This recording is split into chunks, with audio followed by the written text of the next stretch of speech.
lo que vamos a hacer en la sesión de hoy es, voy a presentar un poco la práctica. Vamos a tener más sesiones para poder hablar de la práctica. Esta solamente es la primera. Así que voy un poco a la gente que le haya echado un ojo, que le haya dado tiempo a echarle un ojo, que sé que no habéis tenido mucho, pues que pueda hacer alguna pregunta y yo hago una presentación relativamente rápida. Y luego dejamos el resto del tiempo abierto a que alguien haga alguna pregunta sobre algún examen. Creo que en Telegram tenemos un mensaje, si no recuerdo mal, es de Daniel, en el que había una propuesta de respuestas a uno de los ejercicios de examen y yo no he dicho si las respuestas que estaban bien y las que estaban mal. Así que podemos echarle un ojo a eso y también a una pregunta que ha hecho un compañero vuestro que si podía hacer preguntas después. Así que sí, lo hacemos. Paso a presentaros la práctica. Si alguien quiere interrumpir, que lo haga mejor abriendo el micro, porque suelo tener echado a un lado un poco el chat de la reunión, ¿no? Bien, entonces, compartir. Ángel, Sí. ¿me escuchas? Vale. Que dijiste, bueno, o leí en algún sitio que ibas a dejar tiempo para leer la práctica. Sí. Que lo digo porque creo que casi nadie, al menos yo es lo que creo, que nadie se lo ha leído, porque no ha habido tiempo. Vale, Entonces, vamos para que lo tengas en a... cuenta. Sí, vale, perfecto. Gracias por el aviso. Dejadme que os haga una introducción súper rápida. Yo sí, jajaja. Muy bien. Pero no me enteré mucho, no me jodas, Aarón, tío. Vale. Venga, dejadme que os haga una introducción así muy rápida y si empiezan a surgir dudas a partir de ahí, bien. Si no, paramos un poco para que terminéis de leer el enunciado. Y si vemos que no es tiempo suficiente, como la práctica tenéis un montón de tiempo para hacerla, pues podemos parar esta sesión, retomarla más adelante y dedicar el resto al tema del examen. Pero sí que quiero que tengáis por lo menos la primera toma de contacto con el enunciado. Así que lo hago. Profe, de todas formas, si a ti te viene bien, yo creo que nos podemos quedar un poquito más de 1 hora, porque no tenemos clase después. Voy un poco apurado con otras reuniones y otras historias que tengo, pero bueno, vamos a ver cómo se nos da, ¿vale? Luego lo vemos. Gracias. A ver, Nada. tengo por aquí la práctica. Entonces, cosas así importantes, por lo menos primero todo el tema este de las normas. Bueno, ya sabéis lo de que nos podéis copiar, eso creo que lo ponemos, pero realmente no sería ni necesario decirlo. Y este es el calendario. La forma en la que vamos a trabajar con las prácticas de concurrencia, para quien no lo sepa, es aceptamos entregas intermedias que son opcionales. Si alguien no la quiere hacer, pues nada. Y por cada entrega intermedia que aceptamos, de las que son opcionales, emitimos un informe de resultados. Entonces, la primera entrega sería para el 24 de mayo y el 29 de mayo emitimos el informe, para que veáis lo que habéis hecho mal, fundamentalmente. La segunda, que es para la práctica 2, es el 31 y tenéis feedback el día 5 y a partir del día 6 se cambian los test, se endurecen los test con toda la información y todos los errores que se han ido detectando y en esa semana, en la semana del 6 al 14, tenéis que hacer las entregas definitivas. Esas son obligatorias y hay que reentregar tanto si has entregado la opcional o no la has entregado. ¿Esto se entiende? ¿O hay alguna duda? Sí, se entiende. Entonces, Gracias. Si hay alguna duda, que alguien levante la mano. las nuevas pruebas que se harán para la segunda entrega, para la entrega final, son en base a los informes, a lo que te la hayamos pasado nosotros, ¿no?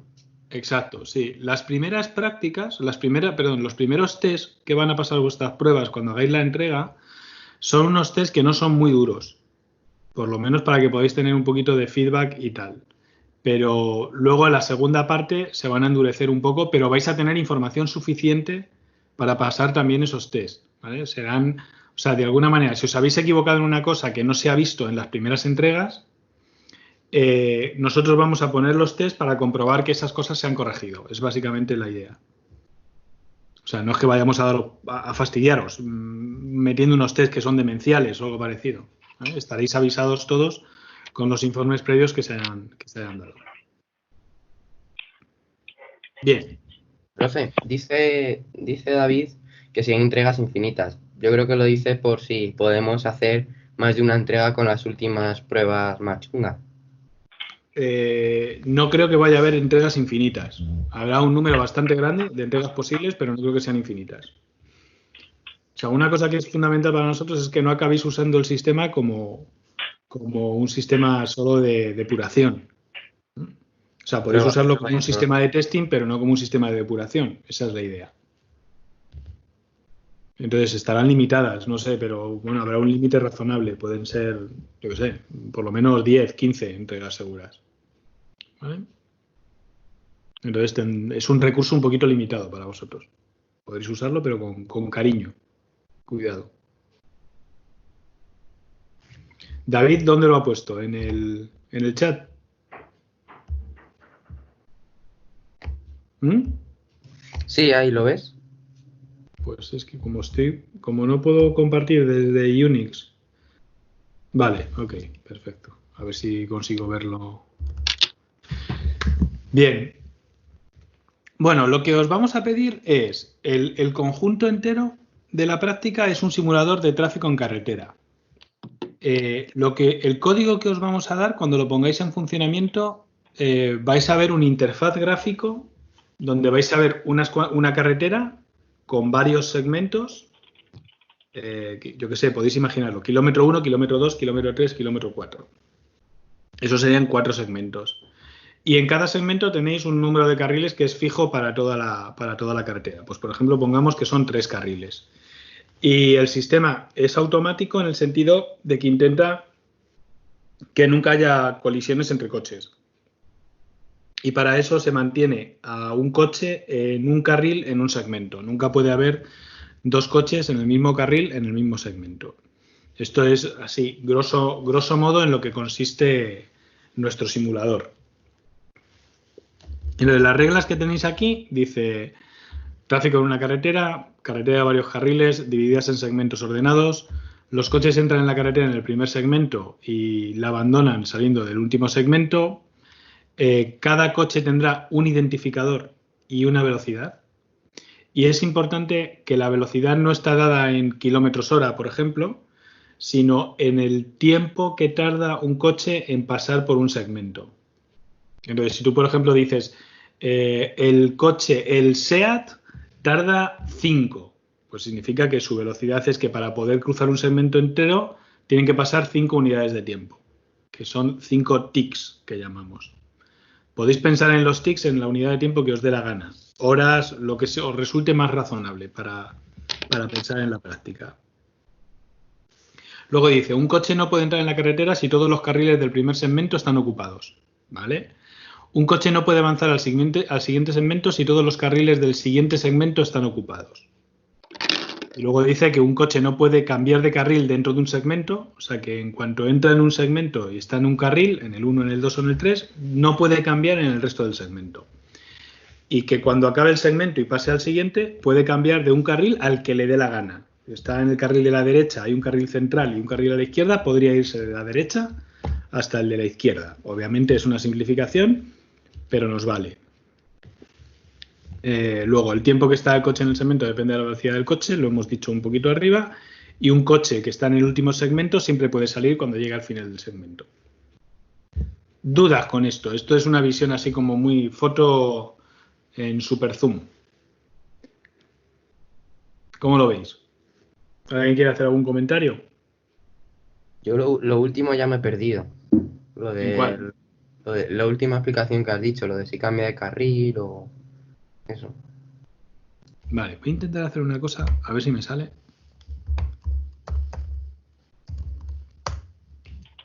Vale, ¿estáis viendo una pizarra o algo así? Sí. Vale, guay. Entonces voy a hacer un dibujo de la carretera. ¿Vale? Voy a dibujar 3 carriles. Y voy a dibujar, pues yo qué sé, 4 segmentos. Los voy a poner aquí así en rojo. Primer segmento, segundo segmento, 0. Bueno, al final que me han quedado 1, 2, 3, 4, 5. Vale, pues 5. Ya está. Entonces, ahora mismo la carretera está vacía. La dirección del tráfico es, voy a pintar en otro color, en esta de aquí. ¿Vale? Entonces, no hay coches, así que los coches pueden entrar. Es como si estuvieran todos los coches al principio del todo. A ver dónde tengo mi... Aquí. Es como si aquí estuvieran todos los coches, ¿vale? Esperando para poder entrar. ¿Vale? Entonces, uno de ellos quiere entrar, el que sea. Imaginemos que es este, por ejemplo. ¿Vale? Entonces, como los 3 carriles del primer segmento, voy a enumerar los segmentos. Este es el 1, el 2, el 3, el 4 y el 5. Y voy a enumerar los carriles. Este es el carril 1, el carril 2 y el carril 3. Entonces, el primer coche en entrar, y voy a darle un numerito a cada coche. Este es el coche 1, el coche 2, 3, 4, 5 y 6. Entonces, el coche 1 entra. Y está en el primer segmento. Ahora, el coche 2 quiere entrar. Pues le ponemos en el primer segmento, en el segundo carril. El coche 3 quiere entrar. Entra en el tercer segmento, en el tercer carril. En el primer segmento, en el tercer carril. Profe, 1, 2, 3. Sí. una cosa así para aclarar. El peor de los casos es que estén todos los cuadritos llenos, ¿verdad? Eso Podría sería llegar así. eso, ¿no? Sí, podría llegar a pasar eso.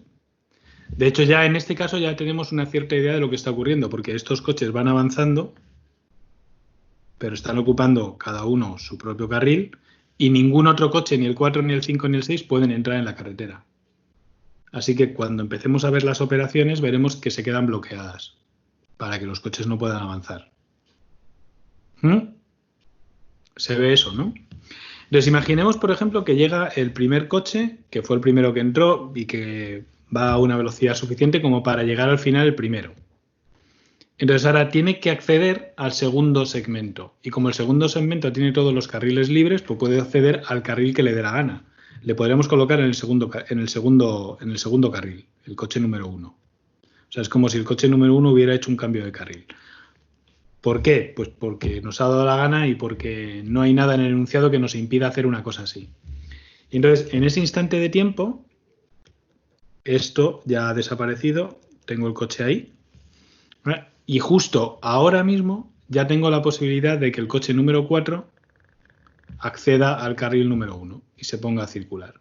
Por supuesto, el coche número 2 ya habrá avanzado bastante, el coche número 4 está aquí y ha avanzado solo un poquito. Entonces, básicamente la idea es que ahora, si el coche número 1 dentro de un rato está aquí, el coche número 2 está aquí y el coche número 3 está aquí, porque todo esto ha pasado, voy a ponerme en una situación mucho más adelantada ya de tiempos y voy a suponer que el coche 4, el coche 5 y el coche 6 son súper rápidos y han conseguido pillar a los primeros coches, al 1, al 2 y al 3. Y voy a suponer que el coche 6 es el más rápido de todos y de hecho cuando veis el simulador eso va a pasar, no el coche 6, sino un coche que se llama Ferrari, me parece. Eso ya depende de nuestro amigo Lars, cómo haya hecho el simulador. Ahora, cuando este coche llegue al final del segmento, quiere acceder al siguiente segmento, pero no puede porque en todos los carriles del siguiente segmento hay un coche. Así que este coche va a quedar frenado cuando llegue al final del todo. ¿Vale? Esa es un poco la idea que perseguimos con este simulador. Entonces vosotros vais a tener que programar el recurso compartido con el que interaccionan todos los coches para que la simulación acabe teniendo sentido. El diseño lo damos nosotros, pero básicamente este va a tener que ser el funcionamiento final. Profe, una pregunta. ¿Tiene que ser para un número específico de carriles o va a ser para n carriles y n coches? Cada ejecución del simulador, cuando veis el simulador ejecutando, vais a ver que genera un número de segmentos y un número de carriles diferentes. Vale, gracias.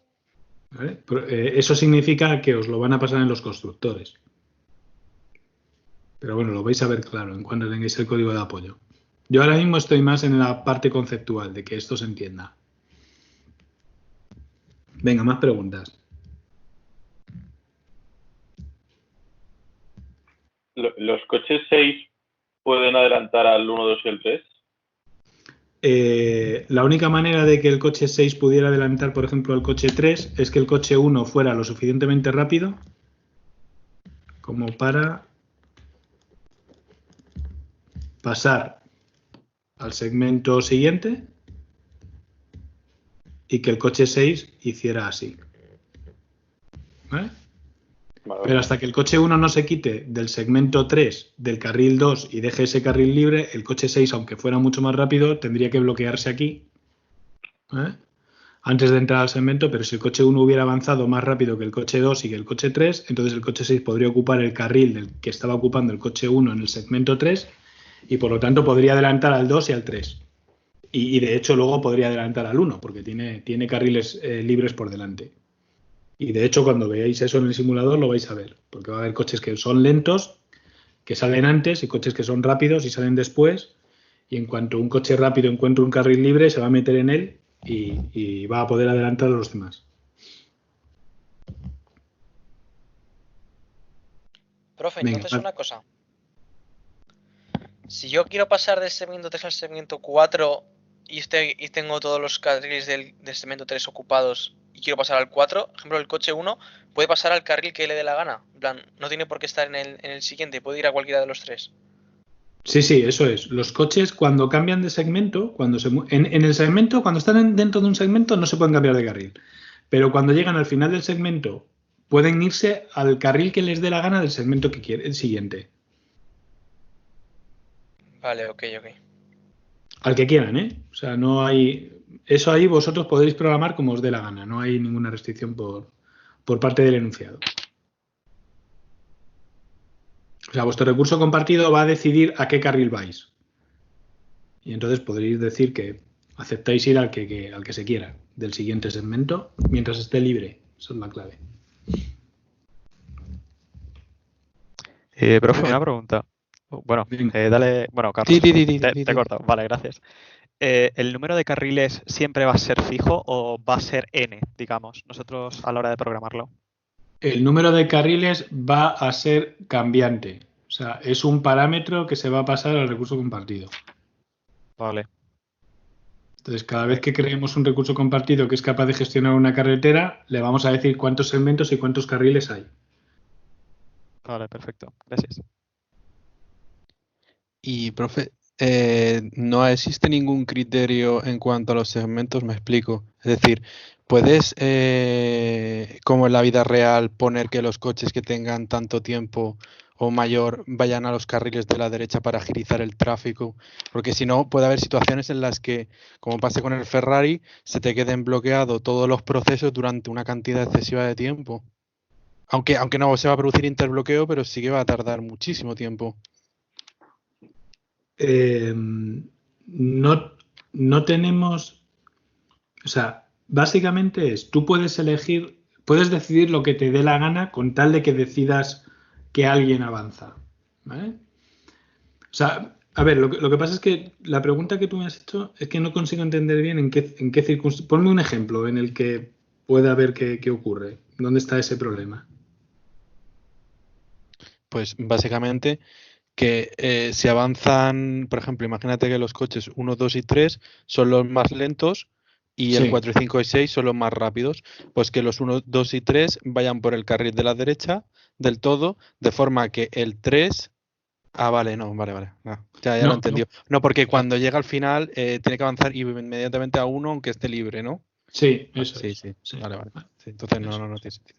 Entonces, automáticamente, en cuanto vosotros empecéis a programar y empecéis a meter código al recurso compartido, vais a ver cómo se comporta el simulador. ¿Vale? Ahora voy a ejecutar un simulador dentro de un momento, para que lo veáis. ¿Vale? Venga, ¿más preguntas? De hecho, me voy y lo ejecuto, y así lo vemos, para ver qué pinta tiene.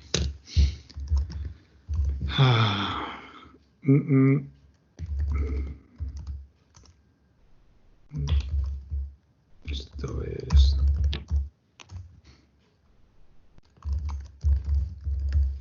A ver si está todo preparado.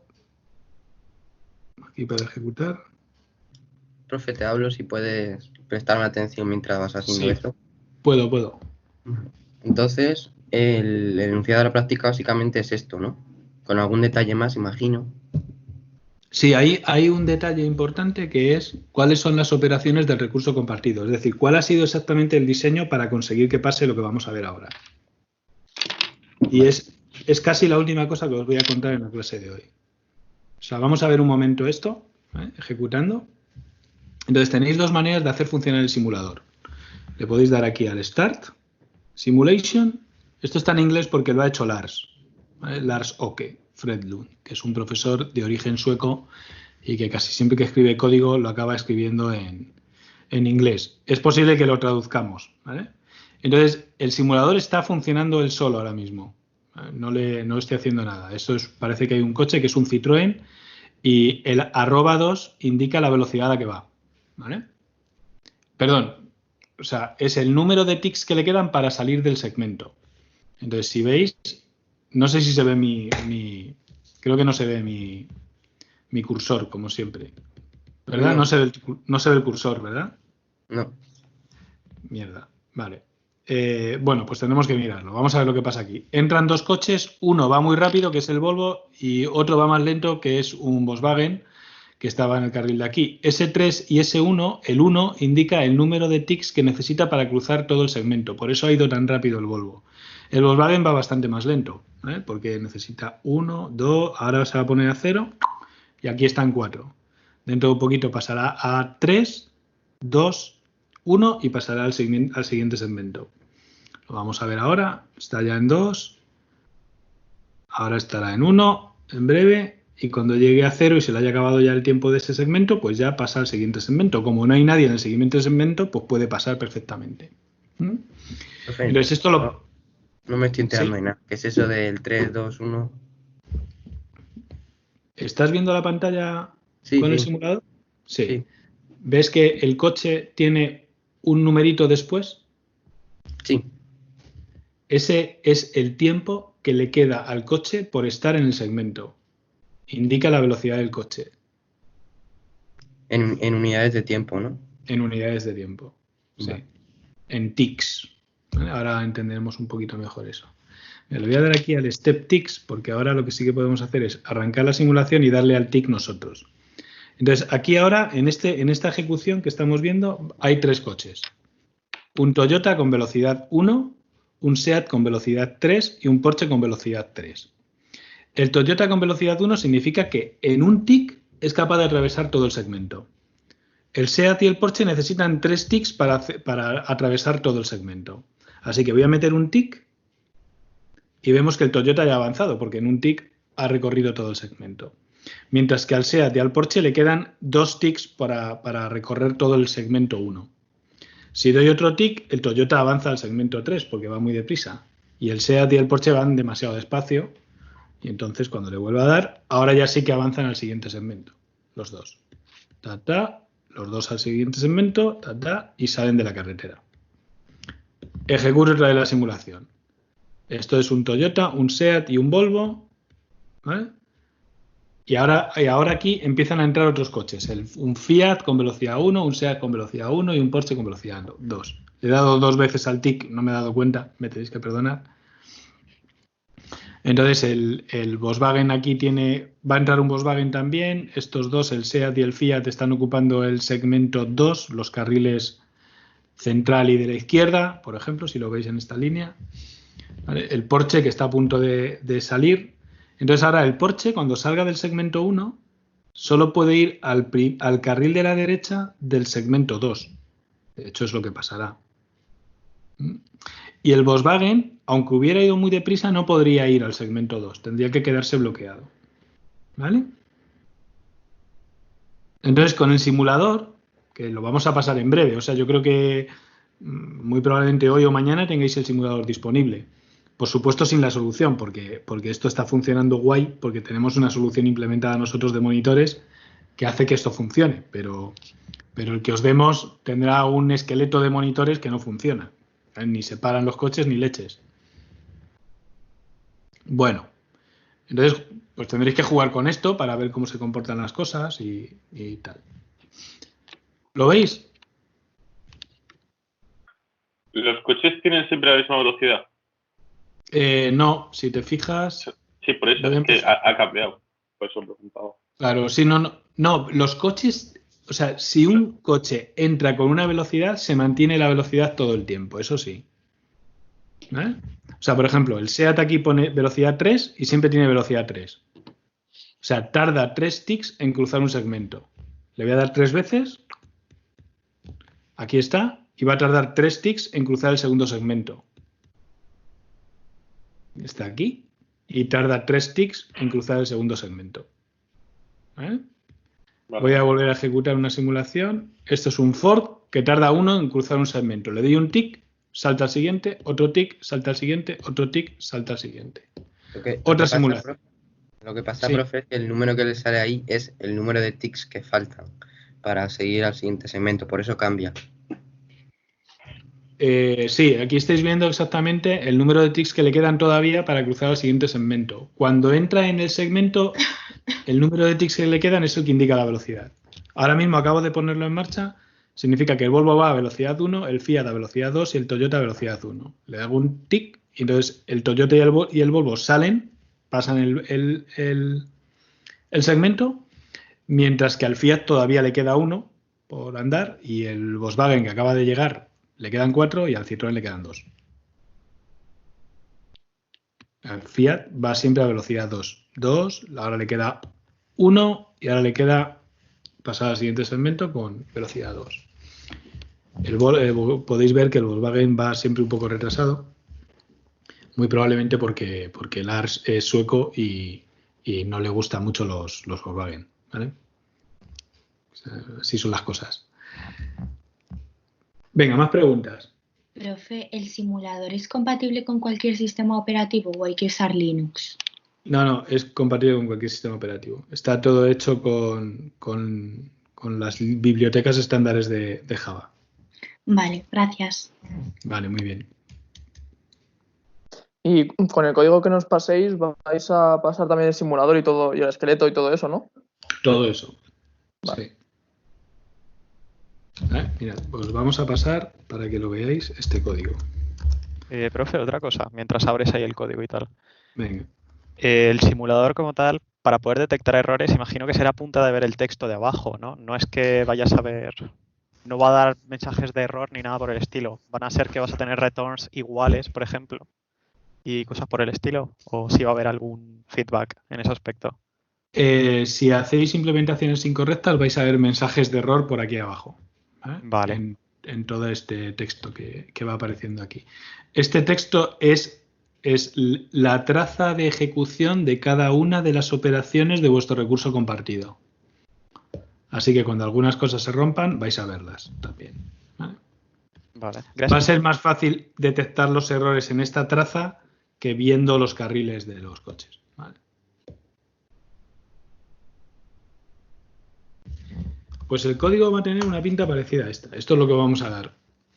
Os vamos a dar carretera.java, que ya lo tenéis en el enunciado, es el interfaz del recurso compartido. Esto es una implementación hecha con monitores, que aquí estará el esqueleto solamente. Entonces podéis ver aquí el carretera monitor que tenéis que implementar. Eso implementa el interfaz carretera. Para poder crear uno os pasan los segmentos y los carriles. Aquí tenéis que guardar la información. Y aquí tenéis que colocar todo el código. Ahora mismo no hay, el esqueleto de carretera monitor no es muy grande, obviamente. Y luego tenéis el código del simulador, que es esta cosa tan bestia. La voy a pasar así muy por encima, la vais a tener a mano, pero es un poco bestia, es un poco grande, para que aquello pinte cosas y tal. Y todo, Pero eso, el sitio- todo eso lo ha hecho Lars Todo esto sí, lo ha hecho Lars, sí. de cero. Sí, de cero. Por qué máquina. Carretera, a ver, new carretera. Mira, aquí es justo donde se crea el recurso compartido. ¿Vale? De hecho, ese código justo lo tendréis que cambiar cuando hagáis la implementación de CSP. Para vosotros esto es un poco opaco, no tenéis que mirar mucho aquí. O sea, si a alguien le apetece aprender, pues genial, pero no forma parte de vuestro ejercicio. Lo que forma parte de vuestro ejercicio es implementar correctamente las operaciones del recurso compartido, que son entrar,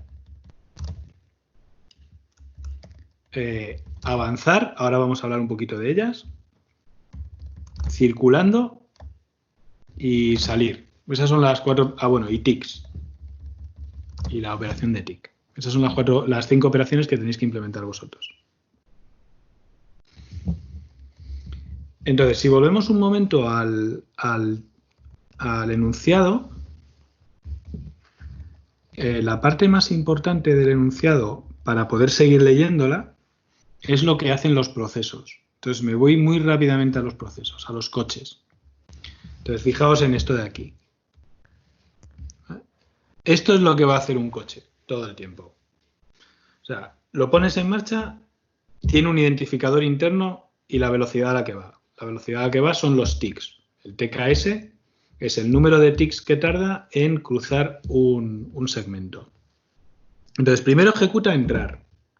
Esa operación se tiene que quedar bloqueada si el primer segmento está totalmente ocupado, si todos los carriles del primer segmento están ocupados.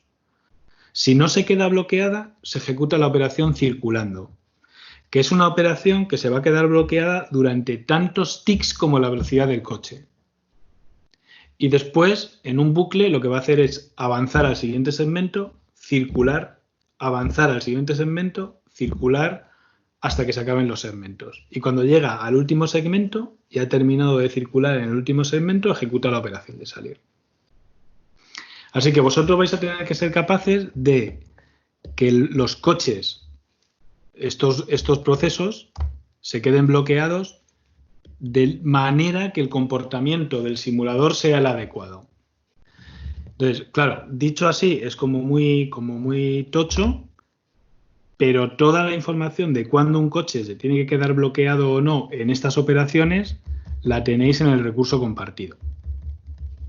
Y la especificación del recurso compartido es esta cosa tan tocha que cuando empecéis a verlo veréis que no es tan gordo, ¿eh? Y tenéis muchísima información codificada aquí, en la explicación del recurso compartido. Aquí se mencionan bastantes reglas de cómo están codificadas las cosas internamente en la propia especificación.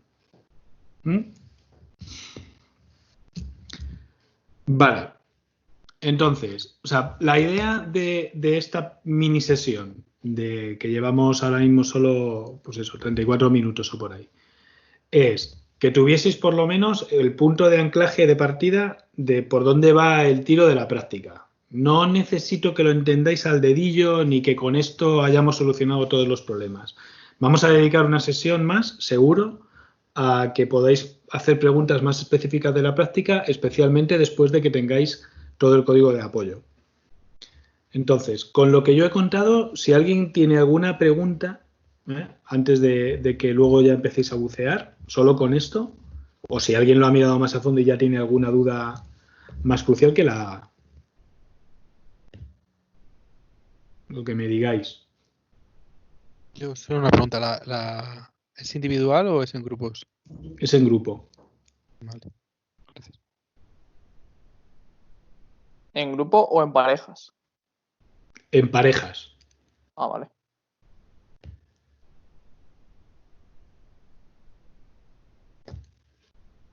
Una pregunta, aprovechando ahora que ya hay silencio y tal. Según he entendido, las pres no hace falta, ya se asegura que se cumplen a la hora de generar los coches, ¿no? O sea, la parte de pres que se encuentra en la especificación solamente habría que plantearse en las sepres, ¿cierto? Exacto, sí. Vale. O sea, si os fijáis en el código de los procesos, todos los procesos ejecutan las cosas en el mismo orden. Entrar, circulando, avanzar, circulando, avanzar, circulando, avanzar, circulando, salir. ¿Vale? Lo hacen durante el número de segmentos adecuados, etcétera. Así que respetan perfectamente ese protocolo. Ese protocolo es el que está informado en las pres y nosotros lo vamos a respetar. tanto en el simulador como en los test. Así que vosotros no tenéis que hacer programación defensiva para programar si alguien está llamando sin que se cumpla la pre o no se cumpla. Podéis ignorar por completo eso. A Lars y a mí en particular no nos gusta mucho la programación defensiva haciendo comprobación de las pres. ¿Vale? Se asume que es un contrato y que si tú le dices a alguien que tienes una pre, el que lo llame lo respeta. No tienes por qué estar comprobando la pre continuamente. Ángel, pero Lars eso no lo cumple luego cuando hace los test de las prácticas. ¿La comprobación de las pres? Lars luego hace tests donde los procesos se saltan las pres para que fallen las prácticas. Es un sueco traicionero. En este ejemplo no, tío. En esta práctica... Espérate un momento. Déjame que vea el código, Julio. No, yo digo cuando hace el test de la entrega de las prácticas. No, pero no vamos a hacer llamadas a las operaciones sin que se cumplan las precondiciones. ¿Lo habéis hablado? Sí, lo hemos hablado y no tenemos ninguna especificación de elevar ninguna excepción. Vale. ¿Vale? Okay. O sea, las operaciones no elevan excepciones y nosotros no las vamos a comprobar. Vale. Lo hablamos. Vale. Ok. Gracias, Julio, gracias. ¿Qué otros años? Vale. Cuento con esta seguridad. No, pero está bien, se me podía haber pasado o algo. Pero es que lo hemos hablado Lars y yo específicamente. De hecho, él fue el que me obligó a meter, por lo tanto, no es necesario comprobar las precondiciones en la implementación. Venga, más preguntas. Entonces, no se van a comprobar las precondiciones, como dices, ni en el test ni en nada. Eso es. No es que no se vayan a comprobar. Se dan por hecho. Tú no hace falta que las compruebes porque nosotros no vamos a hacer ninguna llamada a vuestro código cuando las precondiciones no se cumplan. Vamos a hacer llamadas con las CPRES no cumpliéndose para asegurarnos de que vuestros procesos, de que vuestras operaciones del recurso compartido bloquean el proceso que la llama cuando la CPRE no se cumpla. Pero con la precondición no vamos a hacer nada. Gracias. ¿Más preguntas?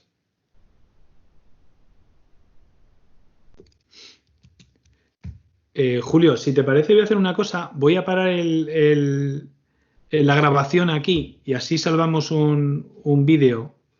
Bueno, da igual. Luego lo parto y lo divido en dos, ¿vale? Si queremos hacer dos vídeos con esto. Uno para la explicación de la práctica y otro para alguna consulta de dudas.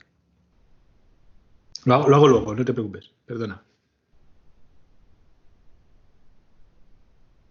Muy bien, pues lo dejo aquí. Con respecto a la práctica, tendremos más directos para poder recibir vuestras preguntas cuando tengáis todo el código de apoyo y os habéis podido pegar con esto y haber analizado más en profundidad la especificación del recurso compartido y entender todo. Pero de momento yo creo que esto os ayudará a leer un poquito más todo el enunciado. Entonces, el siguiente paso sería, tengo un examen por aquí que nos ha pasado, yo creo que ha sido Daniel, con las respuestas. Es este, ¿verdad? Sí. Y tengo una pregunta de un compañero vuestro que no la ha enunciado, pero supongo que la va a enunciar. Entonces, pues si queréis empezamos por este de aquí. Esto que es mayo 2016, es un examen como el que vais a hacer ahora, vosotros. Por lo tanto, es un primer parcial. Y bueno, pues tenemos este recurso compartido. Y nos pregunta si el programa puede llegar a violar el invariante o no. Bueno, Daniel, como estás aquí, dinos dónde puede violarlo. ¿Cuál es la secuencia de operaciones? ¿Hago de profe? Sí, haz tú de profe, claro. Vale. Pues la secuencia de operaciones, lo que tenemos que conseguir es que no se cumpla ni que A sea falso ni que B sea falso. Entonces, para que se cumpla la invariante tenemos que llegar al estado verdadero. ¿Y eso cómo se llega? Pues si nos fijamos en el 3, que la CEPRE es cierto, con eso nos puede ayudar a tener el A verdadero. Nosotros necesitamos también tener el B a verdadero. Entonces, ya tenemos ahí una parte. Si hacemos antes el 1, teniendo falso, se cumple la CEPRE porque A es falso, entonces nos queda falso verdadero, porque se niega B. Y si luego hacemos 3, que la CEPRE es cierto, pues nos queda verdadero. Teníamos falso verdadero y ahora ponemos el A verdadero, a cierto, nos queda verdadero y se cumple. Y se incumple la invariante. Vale, o sea que la secuencia de la que hablas es 1, 3. 1. O sea, tú dices que podemos ejecutar primero 1, voy a poner un punto y coma, y luego 3, ¿no? Y haciendo esa ejecución ya conseguimos cargarnos el invariante. Sí. Vale, voy a hacer una cosa, voy a pintar los 4 estados, FF, FT, TF y TT. Son los 4 estados en los que puede estar este recurso compartido. ¿Verdad? Entonces, pero yo no puedo ejecutar uno. Ah, sí que puedo ejecutar uno en FF. ¿Este es el estado inicial? ¿No? Sí. Este es el que se carga el invariante, ¿verdad? Eso es. Entonces yo puedo ejecutar uno cuando no se cumple el primero, o sea, cuando el primero es falso. Así que aquí lo puedo ejecutar y voy a convertirlo en... El primero lo dejo a falso y el segundo lo convierto Falso a verdadero. Falso verdadero. O sea, esto es lo que hace 1, ¿verdad? Y ahora dices que ejecutando 3 voy a coger... Siempre lo puedo ejecutar, así que lo puedo ejecutar en esta situación. Y dejo acierto el primero y el segundo lo dejo como estaba. Así que lo llevo a TT, que está fuera del invariante, y por lo tanto me acabo de cargar el invariante con este 3 de aquí. Bueno, Daniel ha sido súper rápido porque ha tirado hacia atrás desde el estado incorrecto. Ha dicho, este es el único estado, este de aquí es el único estado que se carga el invariante. Para poder llegar a este solo podría llegar con 3, a lo mejor puedo llegar con alguna más, pero por lo menos con 3. Y para poder llegar hasta ahí de alguna manera es con 1 y ya está. Y ya tengo este camino dentro del grafo que me lleva hasta esta situación. Otra manera de haberlo hecho es haber escrito todas las posibles transiciones, ¿vale? Que en este caso, como no son muchas, pues tampoco daría demasiado trabajo.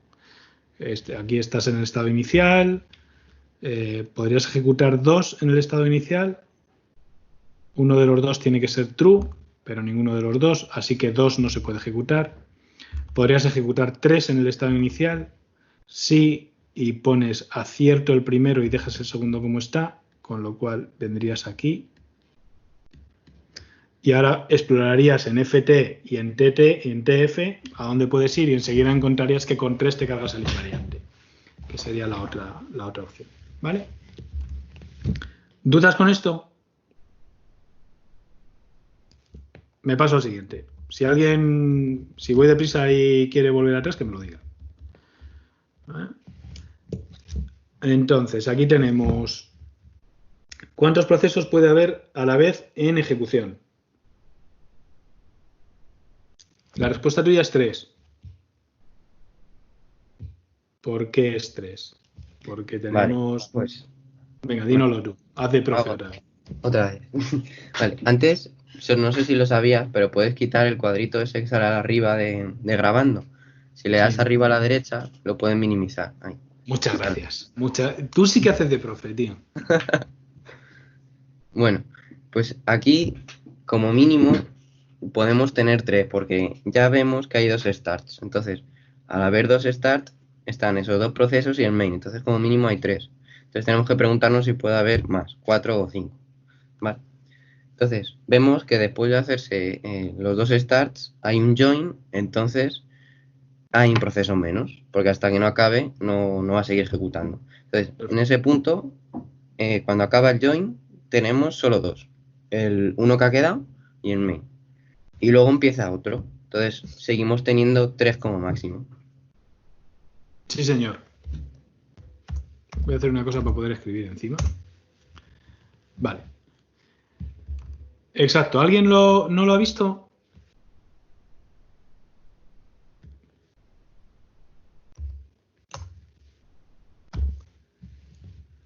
Este es el de mayo. Aquí. Vale. ¿Quiere hacer algún comentario? Vale. Solo por... Aquí hay...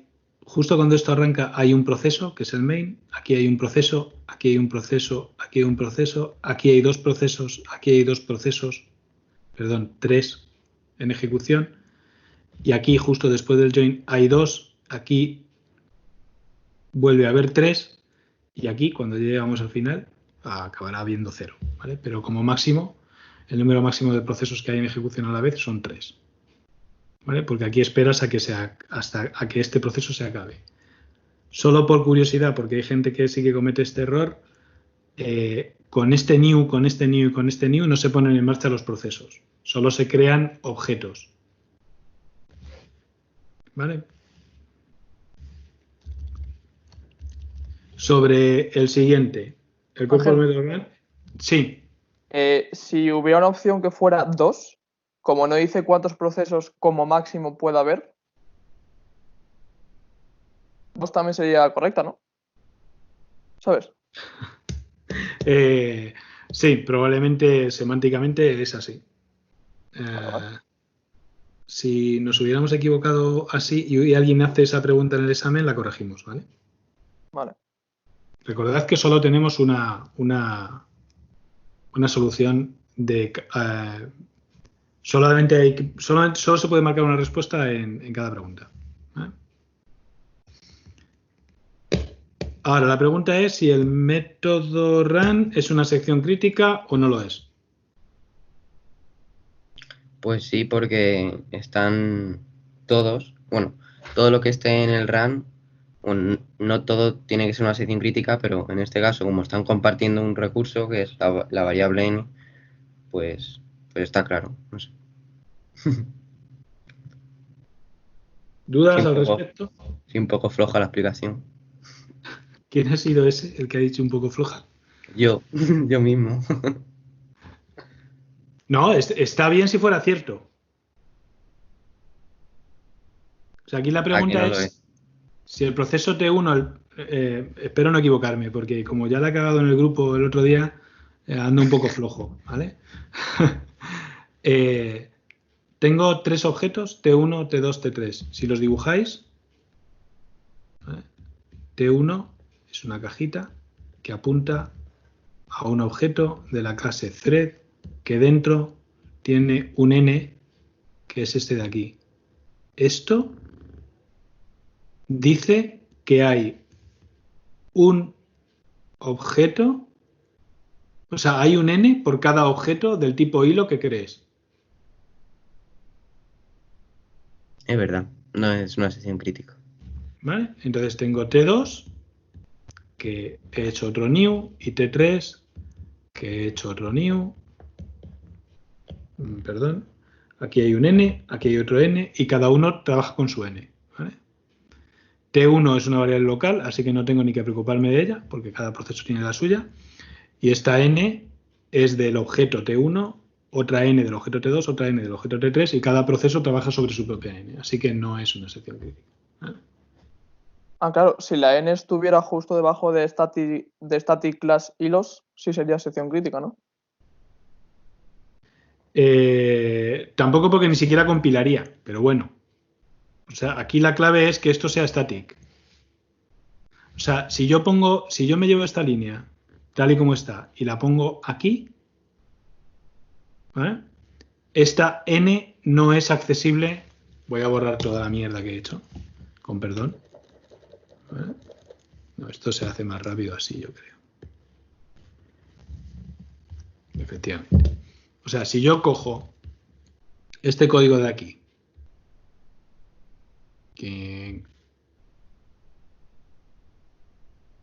Y lo pongo aquí, justo, antes de la declaración de la clase. Esta n no existe.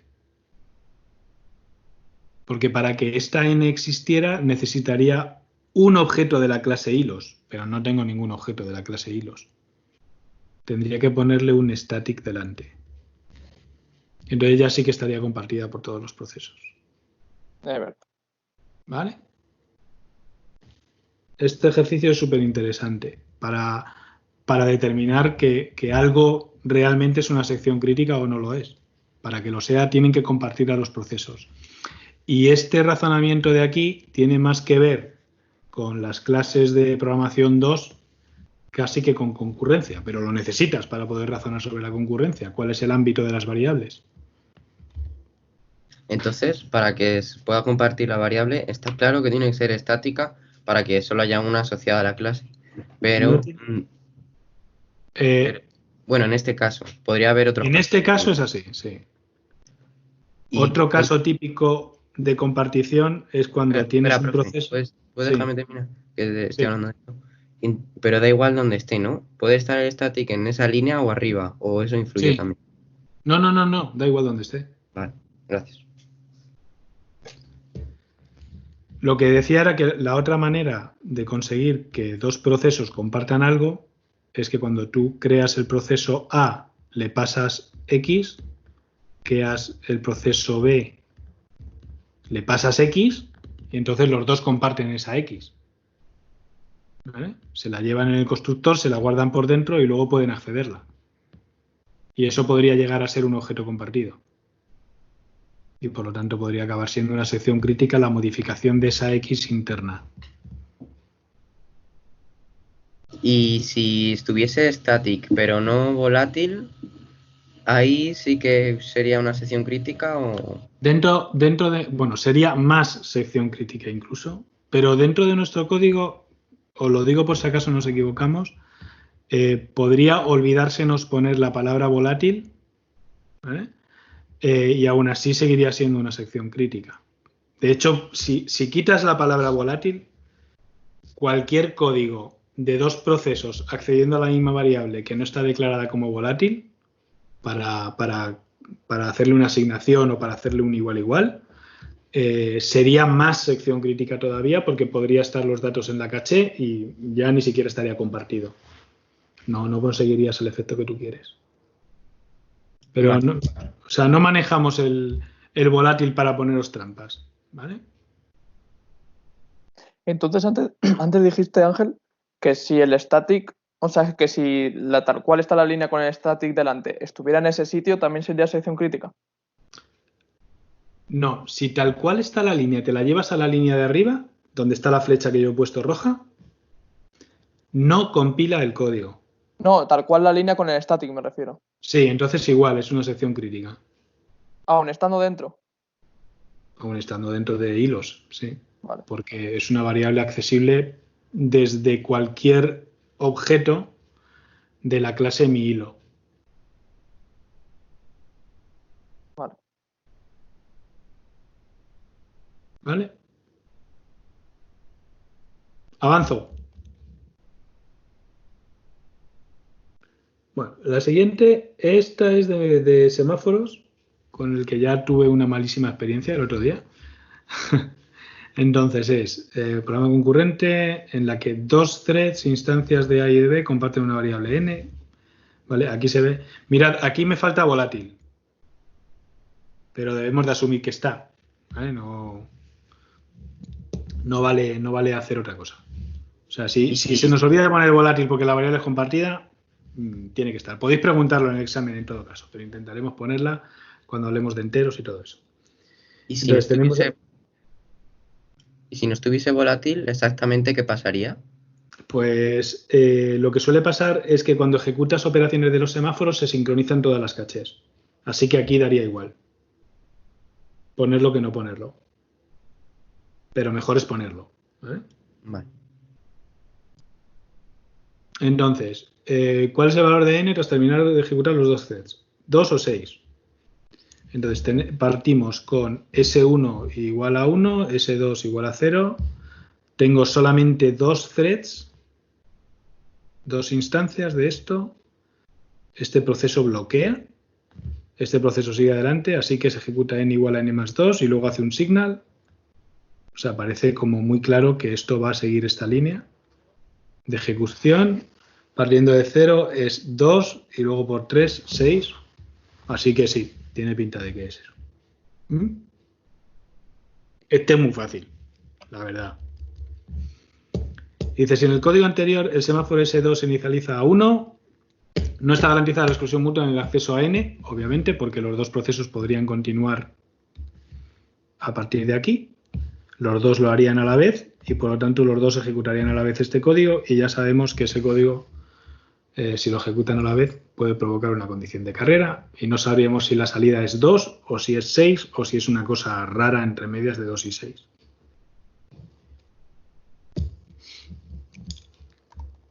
Bien. Y ahora nos queda este, ¿no? El sexto. El semáforo es una barrera para hilos con la cual se bloquearán todos los hilos hasta que haya llegado el último, momento en el cual permitiremos seguir a todos los hilos. El programa siempre acabará en un interbloqueo. Daniel, cuéntanoslo. Vale, pues aquí, si es que este programa solo vale si el contador max hilos es igual a 1. Porque en todos los demás casos siempre va a acabar en interbloqueo. ¿Por qué? Porque si, por ejemplo, en el caso de que es 5, bueno, es que no había tenido en cuenta que ponía un 5, si no dudaría en poner la B. Vale, pues entonces está claro que el caso que max hilos es igual a 1 no influye, pero bueno, luego os lo cuento. Vale. Si max hilos es igual a 5, pues está claro que al haber el mutex.await, el mutex.wait y el semáforo mutex está inicializado a 1, el contador interno, pues solo va a haber un proceso que en ese punto del proceso va a poder hacerlo a la vez, ¿vale? Vale. Entonces, para que luego otro proceso siga la ejecución, sí, va a tener que ser obligatoriamente, se va a tener que hacer un mutex.signal, ¿verdad? Sí, totalmente. Porque si vemos que el primero no hace el mutex.signal, pues ya están bloqueados todos. ¿Qué es lo que pasa? Correcto. Porque en el primer caso, cont es igual a 0. Entonces, cont es igual a 0 más 1. Entonces, cont es igual a 1. Si cont es igual a max, que no es, sí. ¿vale? No entra en el if. Vale. Entonces, hace el barrera.wait y se queda bloqueado. Porque el contador interno del semáforo barrera es 0. Correcto. Eso. Y ya se para ahí y ya está. Entonces, solo funciona cuando el if, cuando la condición del if se cumple, que es cuando desbloquea. Y solo se cumple esa condición cuando cont, o sea, cuando max hilos es igual a 1, cuando max es 1. Sí. Vale. Pues sí, es un código bastante inservible, pero muy bien, porque el análisis tampoco es muy difícil, pero guay. Muy bien. Pues estas son las soluciones. ¿Cuántos puntos habrías tenido sin contar el final? Esto era un 1,5, 1... Pues menos el 4. Menos el 3, ¿no? Que es de donde la hemos cagado. Eso, el 3. O sea, medio punto menos, 1,5 puntos menos. Sobre 6, que era el total aquí, antes de llegar al... ¿O eran 7? A ver. Sobre 7. 1,5 menos, 5,5 más el resultado de que tuvieras en la especificación. ¿Cómo resta, eh? ¿Eh? Que cómo resta, de un 7 a un 5,5. Joder. Sí que resta, sí. Si hay dudas, es mejor no contestar. Ángel. Sí. ¿El examen va a ser igual para todos? La verdad es que no lo sé. No lo sé seguro, pero sé que estamos haciendo trabajo para intentar evitar las copias, obviamente. Entonces las probabilidades de que sea exactamente igual para todo el mundo son muy bajas. Vale. ¿Vale? Había alguien que quería Habrá hacer variaciones. ¿Cómo? Habrá variaciones. Sí, habrá variaciones seguro. Variarán cosas para que no sea fácil. O sea, cada persona va a ver una cosa diferente. The tagline is no perdáis tiempo intentando comunicaros con otras personas porque probablemente ese tiempo estará mejor empleado resolviendo la pregunta que tengáis delante. That's it. Vale, gracias. Muy bien. Había alguien más con una pregunta, que yo creo que tengo como 5 minutos más. Sí, soy yo el de la duda. ¿Se me oye? Sí, te oímos. En la especificación del simulacro. ¿La tienes por ahí a mano? Sí. Enséñanosla, por favor. Vale. Dejo yo de compartir.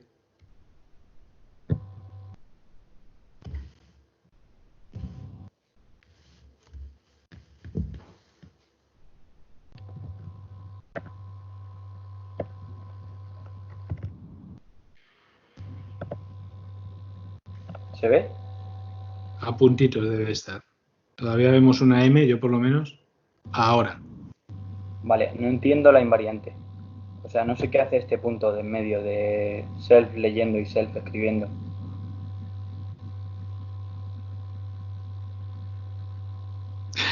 Yo tampoco. A ver, déjame ver eso. Es un producto, creo. Subo. Yo deduzco... nada, perdón. Self leyendo es N, escribiendo es N. Son números. Si el Sí. producto es 0, es que uno de los dos es 0. Vale. Es un poco friki, pero... Sí, es un pelín friki, sí. Sí. Vale, podría Pero poner de son otra números manera. naturales. Si el producto es 0, es que uno de los dos es 0. Es simplemente eso. Vale, perfecto.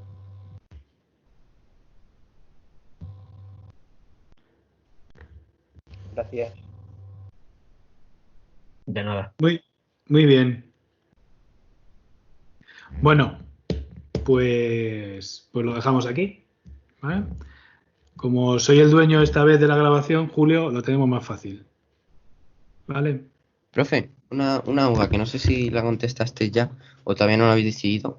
Entonces, ¿se van a poder hacer dudas en el mitad del examen? ¿Va a haber un foro de Moodle o cómo? ¿O no se van a poder hacer dudas?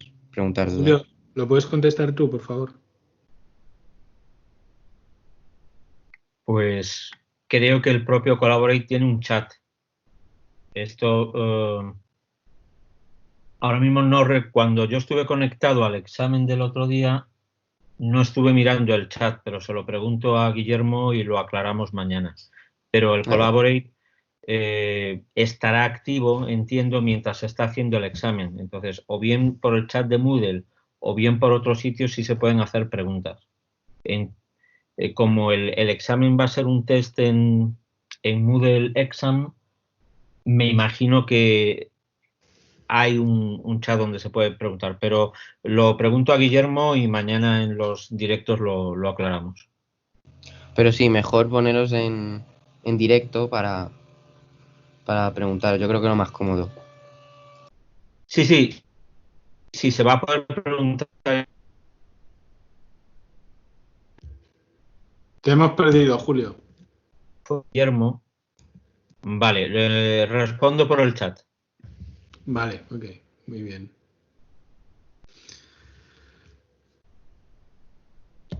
Pues... Me refería a directo en Blackboard, no que estéis en directo por Moodle, ¿sabes? En directo de verdad. El otro día cuando hicieron el simulacro, ¿hubo alguien en directo en el Blackboard o no hubo Blackboard? ¿Cómo lo hiciste? Yo creo que sí hubo, pero no tengo claro la verdad. De todas maneras, es lo que está comentando Julio. Yo creo que la respuesta a la pregunta la hacemos offline. Lo va a escribir aquí, fue Guillermo que atendió, ¿vale?